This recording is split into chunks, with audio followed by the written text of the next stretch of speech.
Kamu balik lagi sholat karena engkau belum sholat, padahal sudah salam.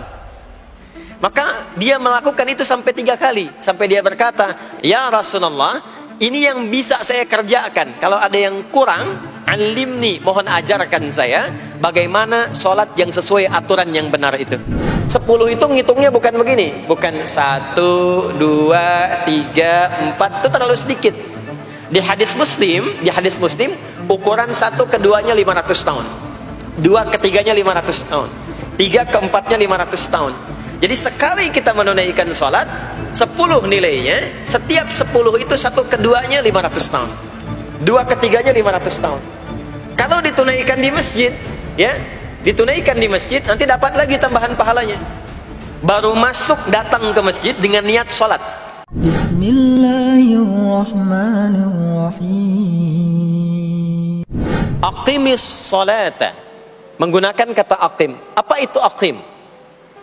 Aqama yuqimu yuqimuna aqim, itu artinya menunaikan dengan sempurna, sesuai dengan ketentuan yang diberlakukan, tegak sempurna. Jadi ketika Allah meminta kita menunaikan sholat, sholat yang diinginkan itu, kata Allah, bukan sholat biasa saja, bukan sekedar bertakbir kemudian ditutup dengan salam. Ada ketentuannya, ada aturan-aturannya. Karena itu ketika Allah meminta kita menunaikan sholat, setelah menggunakan kata aqim, aqimu, yuqimuna, kalimat sholatnya menggunakan alif lam. Kalau Bapak Ibu cek silakan, rata-rata ada alif lamnya. Ya, tidak berdiri sendiri. Alladzina yu'minuna bil ghaibi wa yuqimunas shalah, ada alif lamnya.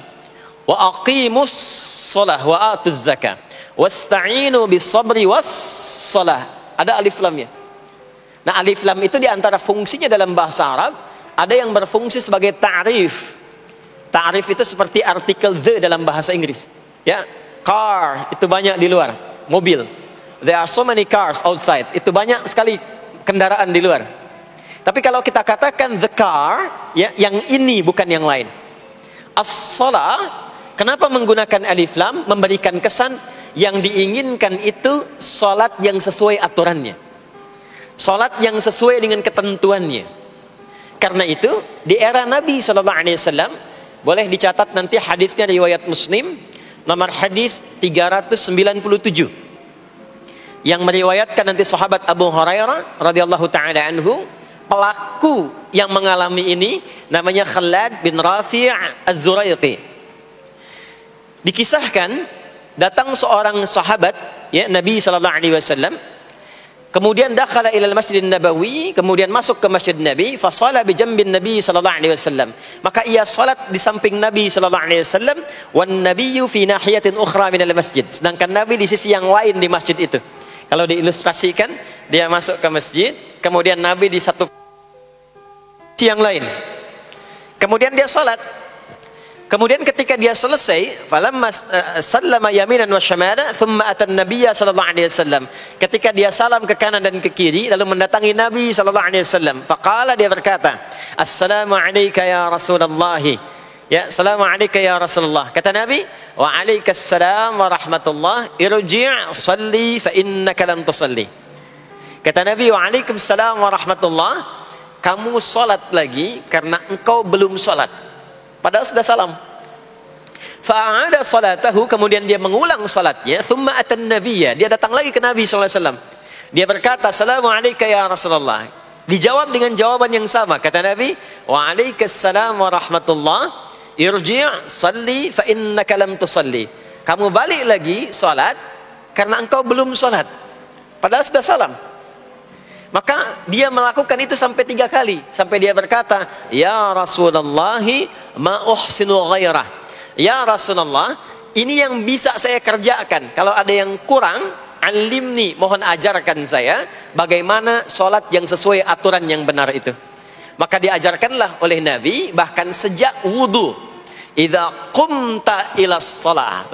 Kembali muncul kalimat tadi, aqama yuqimu. Kata Nabi, jika engkau sholatnya ingin sempurna, fa asbighil wudu, maka mulai dengan wudu yang sempurna. Maka biasanya orang kelihatan dari wudunya. Orang yang baik sholatnya itu mulai kelihatan dari sejak wudunya. Kalau wudunya tidak sempurna, buru-buru, yang dibasuh tidak sempurna, itu pasti akan berdampak kepada sholatnya.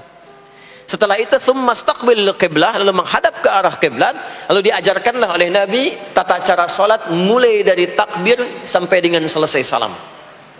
Nah, sholat seperti ini jika benar oleh kita diikuti, jadi fokus baik-baik di sini, benar-benar diikuti oleh kita aturannya dari mulai wudu sampai dengan salam, maka Allah akan berkenan memberikan 5 kemuliaan yang dicurahkan pada seorang hamba saat di dunia. Kalau pahala di akhirat, pahala sholat kita dapatnya di akhirat. Sekali menunaikan sholat dapat 10 poin. Itu ada di Quran surah ke-6 Al-An'am di ayat 160. Man jaa'a bil hasanati falahu asyru amthaliha. Siapa yang mengerjakan perbuatan hasanah, perbuatan baik yang punya nilai pahala, maka diberikan nilainya 10. Di dalam Al-Quran, sholat itu disebut dengan hasanah, perbuatan baik yang punya nilai pahala. Itu ada di Quran surah ke-11 Hud di ayat yang ke-114. Aqimis salata tarafayn nahar wa zulafan minal lail innal hasanati yudhibnas sayyiat. Tunaikan salat di pembuka siang sampai akhirnya, sampai ketemu malam.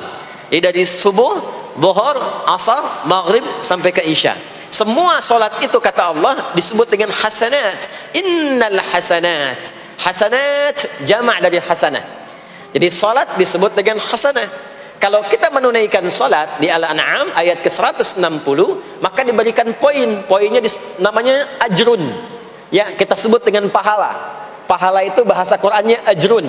Di Quran surah At-Tin, lahum ajrun ghairu mamnun. Begitu kita mengerjakan amal soleh, maka diberikan pahalanya. Perbuatan amal solehnya disebut dengan hasanah, pahalanya disebut dengan ajrun.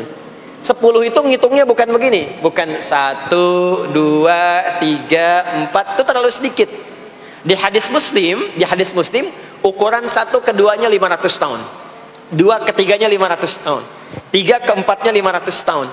Jadi sekali kita menunaikan sholat, 10 nilainya, setiap 10 itu 1 keduanya 500 tahun, 2 ketiganya 500 tahun.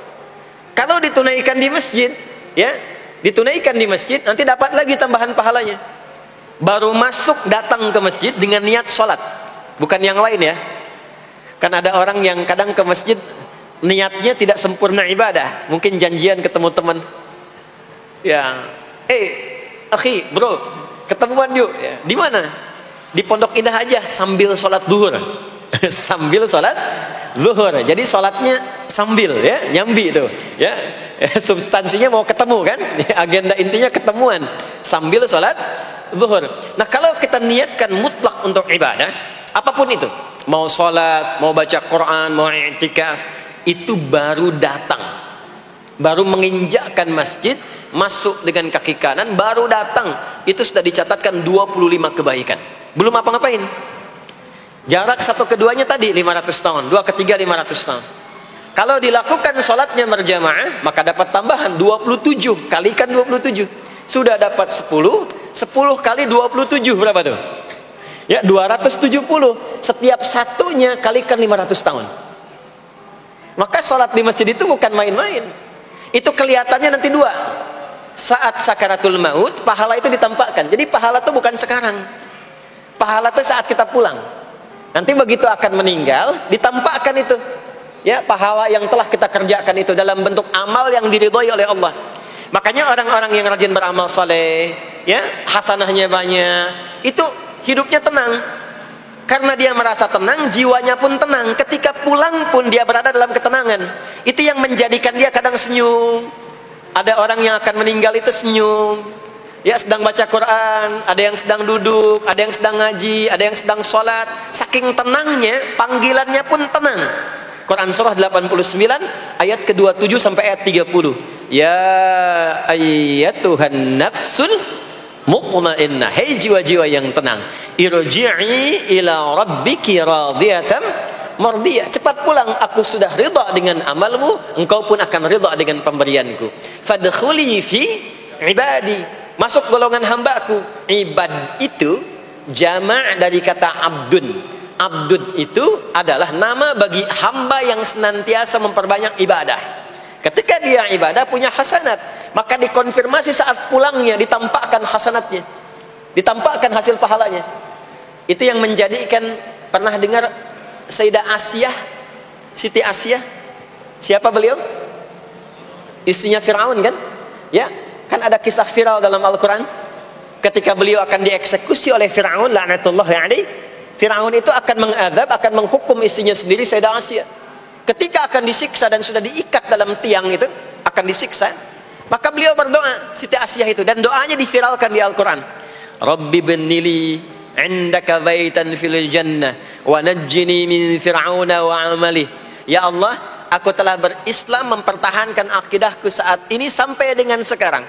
Maka mohon ya Allah, berikan kepadaku anugerah di surga nanti, bangunkan satu istana di surga, dan selamatkan aku dari buruknya siksa Firaun, sehingga menjadi tanda bagi orang-orang yang akan beriman bahwa beriman itu menyenangkan. Maka apa yang terjadi? Saat sakaratul maut itu ditampakkanlah oleh Allah istana di surganya, maka dia tersenyum. Dalam senyum itu Firaun kan gak ada imannya, jadi gak ada koneksinya. Maka mulai menghardik, kata Firaun, ini perempuan mau dieksekusi kok malah senyum. Dia nggak tahu kalau dalam keadaan itu surganya sedang ditampakkan, istananya ditampakkan. Maka meninggallah beliau dalam keadaan sedang menatap istana surganya, ya, dan berhasil wafat dalam husnul khatimah. Dan Fir'aun tidak mencelakai, tidak menghukum, tidak menyiksa beliau itu kecuali dalam keadaan sudah wafat, ya, ini tak terasa lagi. Itulah orang-orang yang saleh, orang-orang yang punya banyak hasanah, ditampakkan sakaratul mautnya, lalu dihisab, nanti baru dikonfirmasi. Maka sekarang diberitakan sebagai ilmal yaqin, saat sakaratul maut diperlihatkan sebagai ainal yaqin, saat masuk nanti ke surga dirasakan sebagai haqqul yaqin. Maka ada ilmal yaqin, ainal yaqin, haqqul yaqin. Itulah yang menjadikan kita sering berdoa supaya semua kegiatan dunianya menjadi hasanah, dan di akhirat dikonfirmasi lagi hasanahnya. Ada di Al-Baqarah surah kedua di ayat ke-201. Wa minhum may yaqulu rabbana atina fid dunya hasanah wa fil akhirati hasanah wa qina adzabannar. Nah, perbuatan hasanah yang pertama itu salat. Jadi ketika kita salat ada pahala. Pahala itu urusan akhirat. Nanti ketika meninggal dapat. Itu bekal pulang. Nah, itu dia teman-teman, penjelasan dari Tuan Guru kita Ustadz Adi Hidayat. Semoga kita bisa mengambil ibrah dan semoga bermanfaat untuk kehidupan kita di dunia dan di akhirat kelak. Demikian teman-teman, sampai berjumpa kembali di kajian-kajian berikutnya. Subhanakallahumma wa bihamdika asyhadu an la ilaha illa anta astaghfiruka wa atubu ilaik. Wassalamualaikum warahmatullahi wabarakatuh.